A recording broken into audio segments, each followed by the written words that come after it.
running a dry out cycle on a trailer, just got it washed out. And as soon as I get rolling, I got to move to -10 on it. And it was full of water. Just make sure my bumper back here is not in the bushes.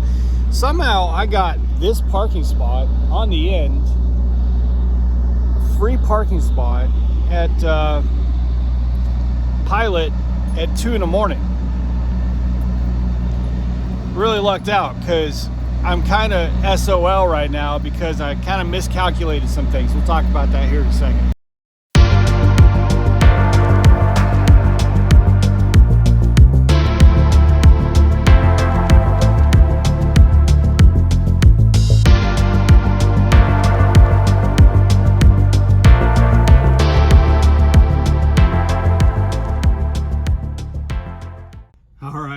Here, driveline, world's okay, steering wheel holder.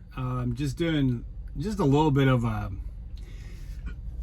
update on the road, on the journey here. No big talk about freight or anything like that.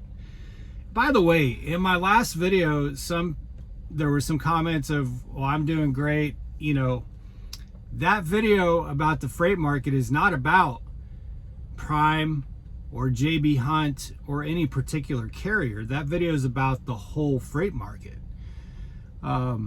We are, especially at Prime, at least for my trucks, very fortunate to have it pretty decent right now. At least the loads are consistent and staying busy. Rates are, I don't have any I mean, I always want the rates to be better, but man, I'm not really going to complain. I'm averaging above $2 a mile. So fuel is going down. Of course, our surcharge goes down with that.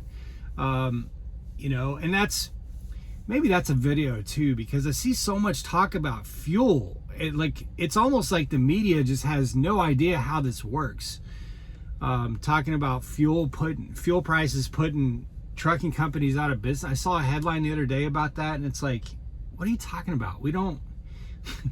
We pay for the fuel when we go into a store and buy something, just like everybody else.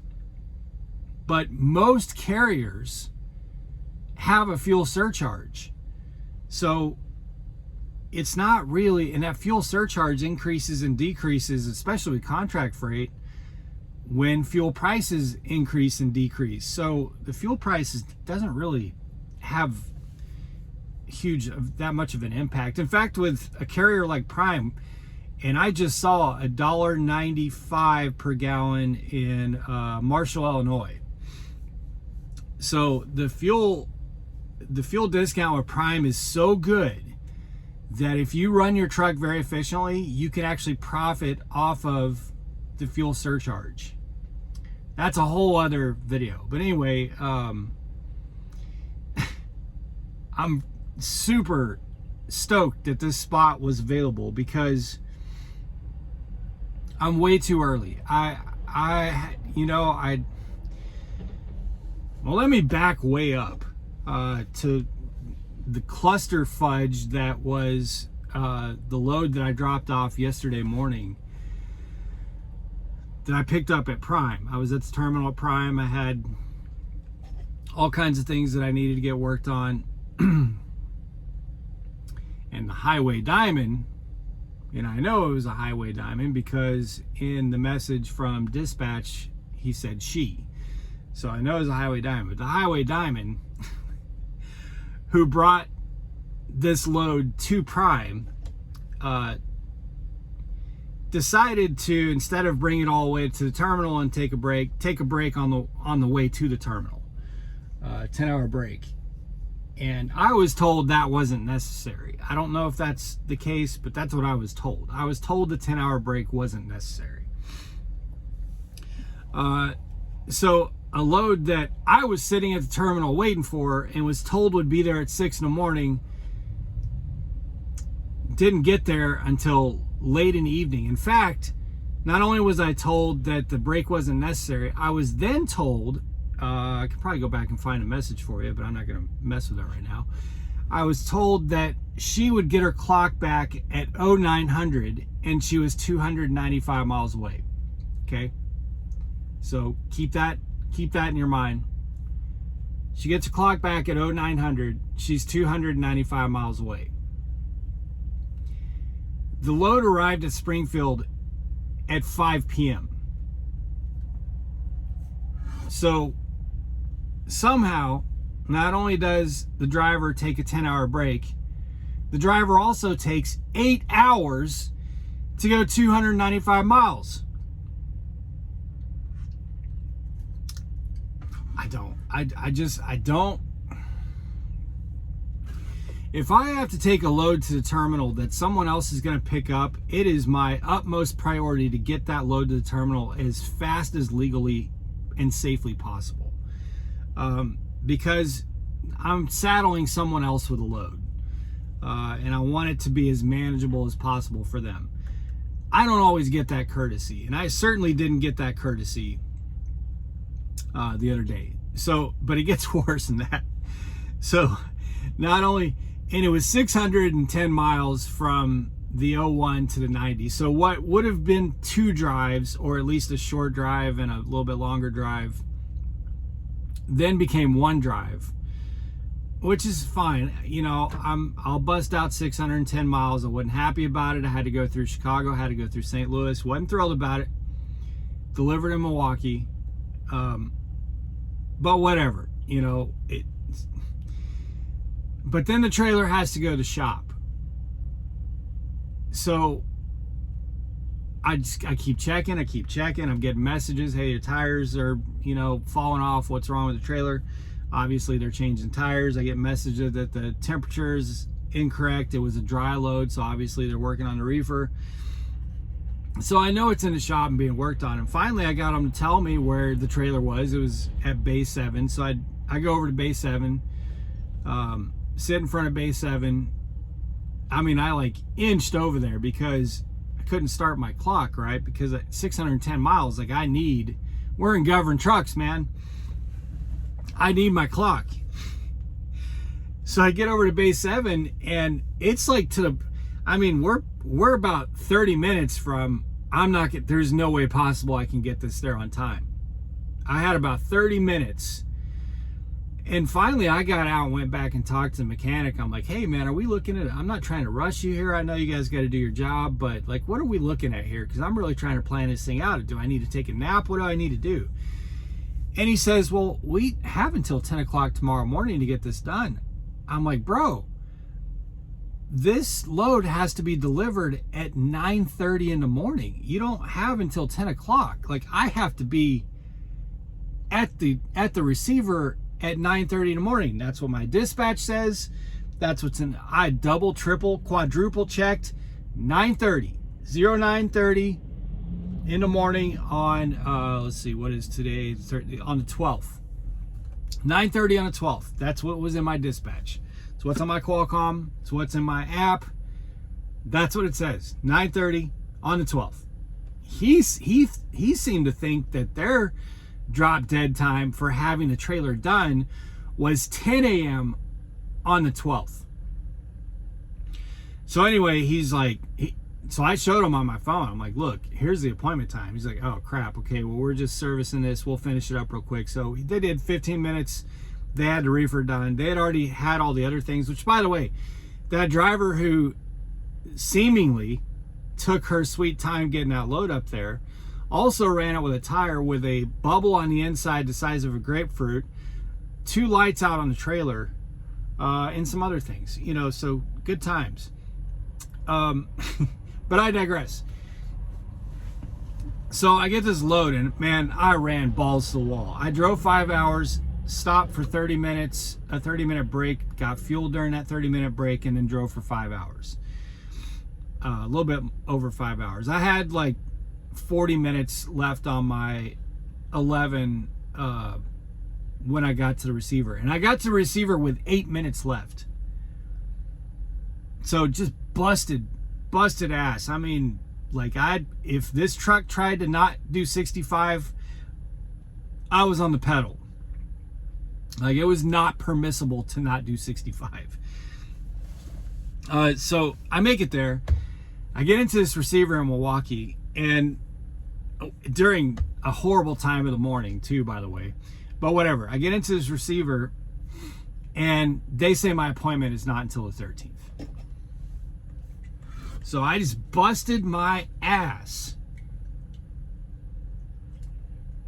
stressed out, waiting on this load, trying to get out of the terminal, busting my ass all night, to get to the receiver for them to tell me that it's on the 13th. And not only were they telling me my appointment's on the 13th, sure enough, on the bills of lading, it actually has the appointment number. Where is that? Well, I don't want to show you the bills anyway, but it actually very clearly at the bottom of the bills has the appointment date and time for the receiver.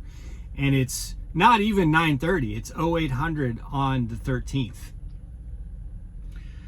So at that point, I just started sweet talking them, man. I was trying to make jokes and stuff. I had a Cubs hat.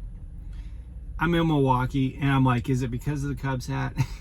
You know, and this guy's laughing. I'm like, hey, man, I'll go down the street and buy a Brewers hat if that, I'll come back and wear a Brewers hat. Will that help my cause here? Like, I just ran 610 miles overnight and only stopped the legal requirement to be able to get here. And he was laughing. He was like, man, here's what we're gonna do. This was supposed to be a live unload, and they had empty trailers in the back, so they ended up just taking it and dropping hook it, which was fantastic. I was beat, man. I was so exhausted. So I get over to Love's, park at the Love's, pull up load choice, and there's 3 loads on there, and they're all 3 the same load, but they pick up and they're staggered by an hour. And they're showing $37 on a line haul. $37. $37. 700 miles, $37. And I know the place. I know both ends of it. I know the 01 and I know the 90. I had like 125 miles deadhead, and then the rest of it was loaded. I know both ends of it. So I'm like, damn it, man, I really want to run this, because it was the 90 is a drop and hook and can drop anytime early. So I knew I could just, bust ass on once it's loaded the next night and just run it straight through and get it there a day early. So I'm like, so I messaged my fleet manager, because you only have 10 minutes on load choice. You only have 10 minutes. You got to make a decision in 10 minutes. Otherwise, you don't get, those loads are gone. So I messaged my fleet manager. I'm like, hey, man, I don't think the rate's been calculated in on these, because all 3 of these trip numbers are showing $37 for line haul. And he goes, yeah, the rate hasn't been rated yet. He said, but I'm pretty sure those would be worth it. So I took the risk and just took the first one, earliest one. Took the risk. I wake up. The reason I woke up early, because now my trailer was empty, but I woke up early because I thought for sure that my reefer was running. Like, you ever have just something weird that just wakes you up? Like, it's one thing about trucking life. Man, you just hear the weirdest stuff outside of your truck sometimes. But I thought for sure I was hearing my reefer running. I'm like, how's my reefer running? Like, I feel my truck vibrating. You know how those of you pull reefer, you know what I'm talking about. Like, I was certain my reefer was running, but my trailer was empty. Why would my reefer be running? So then I started running through my head, well, I did turn it on and run a pre-trip when I picked it up. Did I not turn it off? Has it been running all day? So I wake up, throw some clothes on, get out, and it's not my reefer. The reefer on both sides of me, both were running -10. So the reefers on both sides of me were shaking, vibrating my truck. And then I was just up. Like, I was like, all right, I'm not going back to bed. So I took a shower and everything. because I had so little clock when I delivered, I didn't go get a washout. Usually when I deliver, I go straight to a washout. Like, I want to get that done. I want to have my trailer washed out and fueled before I park. I want all that shit done. Like, you know, I don't want to have to, but I just didn't have the clock for it. I had, I think, 39 minutes on my 11-hour drive clock, and being in Milwaukee, that's not enough time to screw around, man. So I didn't get any of that done. So when I woke up, it was like, okay, well, if I go to Blue Beacon, and this is at like, what time is it now? It's 02:19 right now.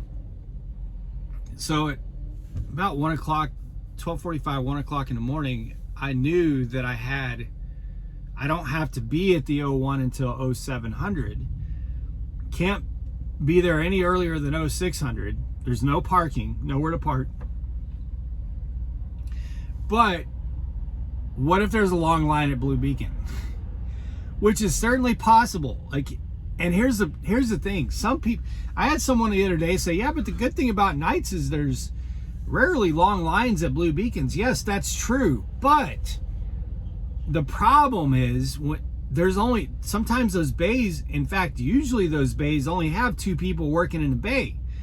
So if there's 3 trucks in front of you and they're all getting their truck and their trailer washed and a washout, and there's only 2 dudes in the bay, that's going to take longer for those 3 trucks than it would take a 7-man bay to wash 10 trucks. So looks can be deceiving. So I thought, man, it's super early right now to be leaving for this appointment. I got 125 miles to drive deadhead, but if there's a line at the washout and this shipper requires a receipt, then I'm gonna screw myself and be late to this 01. So I had to bolt over. So I jam over to the Blue Beacon, and I'm the only truck. There's 3 open bays. They have a washout specific bay and 2 other bays, and they're all 3 open at 1 o'clock in the morning, and there's not a single truck. Just my luck, man. The one night where I got a couple hours to kill, and I'd actually be fine with there being trucks and fine with a little bit of line. I could just screw around, waste some time. No line. Just my luck. The one time. Just my luck. And I knew, Milwaukee, there's no way I'm going to find a place to park at this time of night. So I get the washout done. Get a pilot to fill up the reefer, and as soon as I pull in, boom, parking spot right here. So it ended up all working out really well. Oh, and that load, I don't know if I mentioned it, but that load, I did, after I woke up, it was updated in the app. It pays $2.50 a mile. So it was worth the risk, because I accepted it. I accepted the load with the line haul showing $37. In fact, the screenshot's on this phone that I'm recording. It's not on my other phone. But I accepted it for the $37 line haul. So that was a big risk because I agreed to the load. I think with the fuel surcharge, the total was like $219 for 700 miles. So it was a big risk because I didn't know what the total rate would be, but it ended up being $2.50 a mile. So I'm pretty stoked about it, and I can run it. So I'll go pick it up at 7 in the morning, 7 this morning. I'll run it probably, I don't know, 100 miles loaded, park for the day, and then I can go run the rest Friday night and deliver it a day early, because it's not due until Sunday, but it's a drop and hook and I can deliver it early. So really worked out, but man, it started rough out of the terminal. And I just haven't, just kind of, I feel like that happens every time I leave home. Every time I come off of home time, it's never smooth for me to get back into the groove of things. It's always a very rocky start, and and I hate that, because when you come off home time, like, that's when you want it to be the smoothest. You want to just like ease back into it. And for me, it's always just a punch in the throat. So it was a little bit of a rocky start, but it ended up working out. So now I'm just sitting here, you know, killing a little bit of time, drinking some coffee. I may go inside the pilot and screw around. This is 2:30 right now. It's 2:30 right now. I got 125 miles to drive. Be there by 6. So really, I got like an hour and a half to kill. I still got to put fuel in a tank for the reefer. But as soon as I saw this spot, like this place there's trucks bonus parked everywhere. And there was this beautiful shining, like this light coming from heaven on my favorite spots. My favorite spots are on the end, straight back. Nobody can block me, right up against the grass so that the truck on the other side is not too close. And that was the one spot over here. I never in my wildest dreams thought that would be possible. I thought I was going to be, you know, trying to creep into a way station and find somewhere to hide in a cut for an hour and a half, but this really worked out. So that's my easing back in from home time.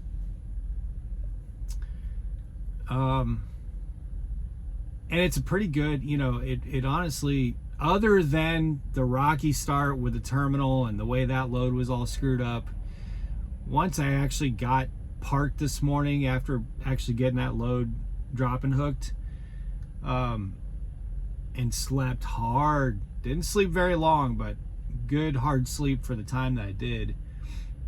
Oh, see, this guy can't get out. See, there's a truck right there that's not supposed to be parked there. That's not a parking spot. So now the guy can't get out. That's why you people who park in spots that are not parking spots that are in front of other trucks are quite assholes, to be honest with you. Because he can't get out of his spot. Anyway. All right, guys. Be safe. Make good decisions. Always drive, thrive. Talk to y'all soon.